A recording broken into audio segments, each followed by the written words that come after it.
Se um político munido de boa intenção e pouco cérebro chega lá em Brasília e fala, não, né, o brasileiro está trabalhando muito, agora férias não são mais 30 dias, são 90.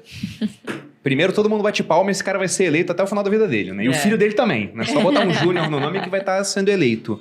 Quando ele faz isso, o cara que tem um posto de gasolina, ele vai lá e fala, caramba, ele faz uma conta e vê, tem que contratar 30% a mais de trabalhadores. Aí ele tem, né, sei lá, 10 pessoas, ele tem que contratar 3, nesse caso, e para isso pode não ter recurso naquele momento. Aí ele tem que cobrar mais caro. Só que se ele tenta aumentar o preço, ele perde market share para o cara que vai fazer a mesma conta lá, vê que tem que contratar também 30%, mas ele tem 6 mil postos de gasolina espalhados por aí. Exato. Ele consegue comprar por preços diferentes porque ele compra em muito maior quantidade. Então, ainda que o impacto seja o mesmo em nível de contratação, quem é maior sofre muito menos com isso comparado a quem é menor. E se esse cara ele perde mercado, ele ganha menos. Se ele ganha menos, ele tem menos capacidade de reinvestir comparado com o outro. Daqui a pouco ele fala, não consigo mais manter meu posto. O que ele faz? Vende pro grande. Então o grande fica maior, enquanto o pequeno vai sendo tirado fica cada do vez jogo. menor. Né? É a mesma lógica para a tributação dos dividendos. Se não haver uma compensação no IRPJ, na verdade acaba sendo no longo prazo um tiro no pé. Nada indica de que isso vá acarretar em um aumento da arrecadação. Ao contrário, você tem um incentivo à pejotização, principalmente nas pequenas e médias empresas, de você internalizar gastos que são pessoais, por exemplo, e colocar lá como se fosse da empresa. Óbvio, porque todo agente econômico vai se movimentar no sentido de pagar o menor imposto possível. Então, a gente precisa conversar quando fala de tributar dividendos, né, que é um fantasma que assombra os investidores desde o momento em que o dividendo deixou de ser tributado. Né? Para quem não sabe, até 95 o dividendo era tributado. Então, a estratégia nasceu com o dividendo já sendo tributado. Você tinha um sócio ali a mais, que era a receita comendo um pedacinho da sua rentabilidade. Então, mesmo nesse quesito, as empresas que mais vão sofrer é o pequeno empresariado. Né? De novo, porque grandes empresas que têm capital aberto, têm plena condição, obviamente, de contratar bons profissionais para fazer o quê? Uma gestão tributária mais eficiente e pagar menos impostos. Então, nem que isso acarrete em menos dividendos num primeiro momento, mas, sei lá, mais bonificações ou mais recompra de ações, de novo, quem vai sair perdendo é o pequeno e médio empresário, que é quem emprega nesse país. Então, mas se você for analisar friamente, hoje são poucas as empresas que pagam dividendos. A maioria paga juros sobre capital próprio. E o juro sobre capital próprio ele é tributado. Então, eu não sei até que ponto a tributação do dividendo poderia ser uma alavanca para o governo tributar mais. Ao contrário, ele vai inibir o cidadão de investir. É verdade. Tá correto? Então, se pega lá fora, o pessoal quase não paga. É uma coisa que está sendo avaliada. Até agora não se falou em tributar o dividendo com tanta intensidade, porque a gente já teve a oportunidade de conversar com alguns parlamentares. Eu era presidente do Conselho Regional de Economia, então perguntaram para mim o que eu achava sobre tributar dividendo, tá certo? Eu respondi o seguinte: taxar dividendos é miopia tributária. Por quê?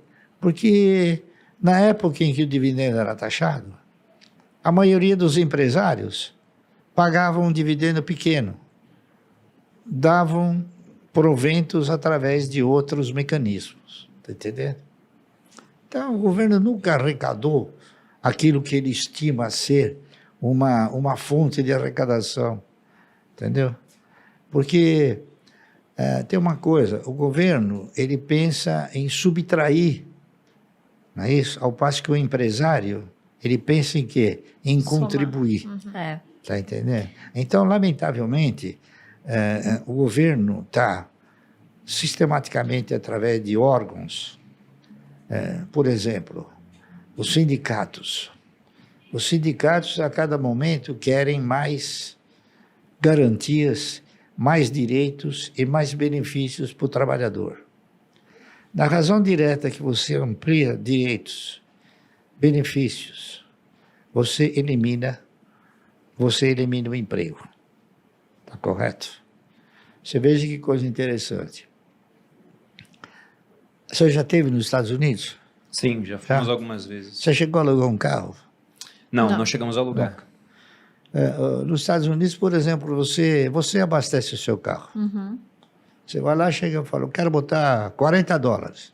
O cara fala, paga. Você paga e ele libera, você vai lá e enche o tanque. Você sabe que aqui é proibido isso? Sim, aqui tem que ter o frentista. Proibido. Bom, até aproveitando esses pontos que vocês citaram sobre governo e o fato de que lá atrás você começou a investir quando viu que, olha, a Previdência Social não vai ser uma coisa que lá na frente vai ser capaz de me sustentar com dignidade.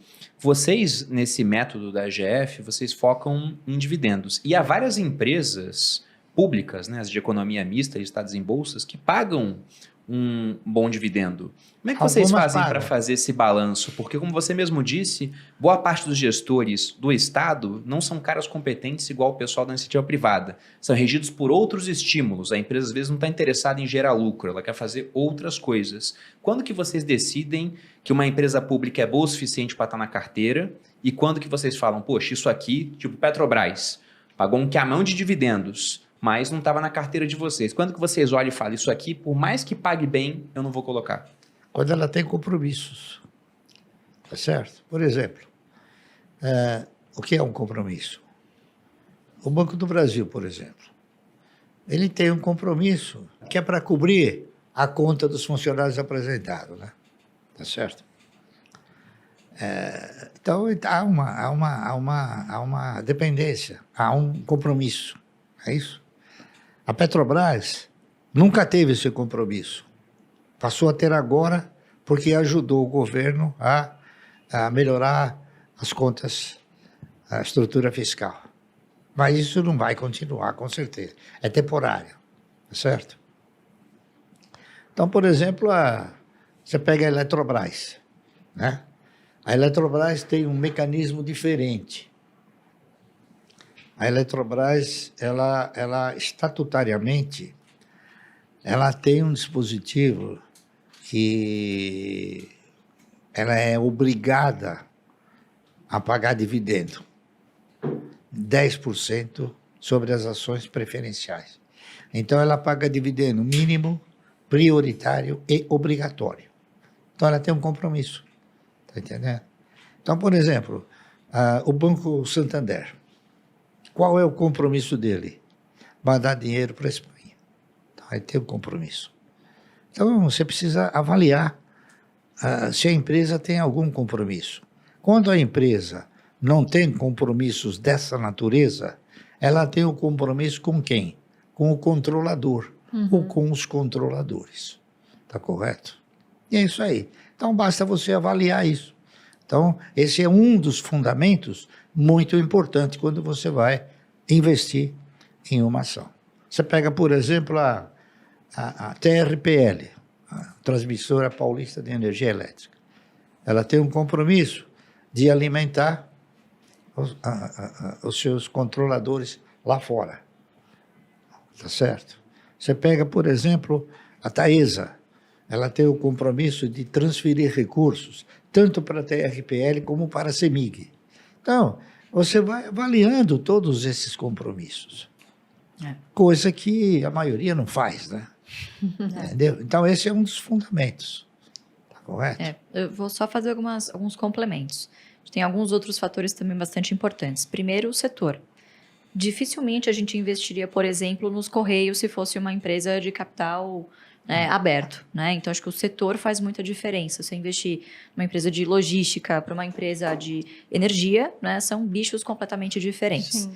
Você tem que ver qual governo, né? Qual estado que é ali sócio dessa empresa. Então, por exemplo, uma CEMIG ou alguma estatal de controle do governo estadual é um nível de risco, de repente, diferente de uma cuja União seja sócio, né? Então, por exemplo, hoje aventua-se a privatização da Copel, que é uma empresa cujo o governo do estado do Paraná é um grande acionista.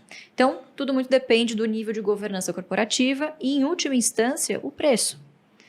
De nada vale ser uma excelente empresa se isso não vai ser um bom investimento. E isso depende da margem de segurança com que você investe. Então, a gente estava falando hoje, né, um pouco mais cedo sobre o Banco do Brasil. Estava olhando aqui no nosso aplicativo, a GF+. O valor patrimonial da ação é R$ 51,50.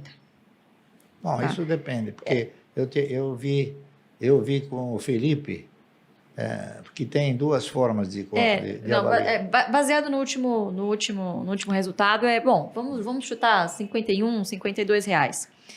Quer dizer, o papel está cotado a 34 hoje, muito abaixo do seu valor patrimonial, né? Entre outras métricas que a gente analisa, dividend yield, PL, enfim. Então, é uma excelente empresa, falando operacionalmente, tem ali alguma robustez de governança em relação a outras empresas, né? Então, não sofre tanto quanto uma Petrobras, por exemplo. E o fator preço acaba sendo extremamente importante, né? Porque é o que vai determinar, claro, é o que vai determinar o seu retorno total ao acionista, que é a somatória de quanto você recebe e reinveste em dividendos, mais a consequência natural de ter um bom portfólio com boas empresas, que é a valorização dos seus ativos, né? Então, acho que o preço também é um fator fundamental aí.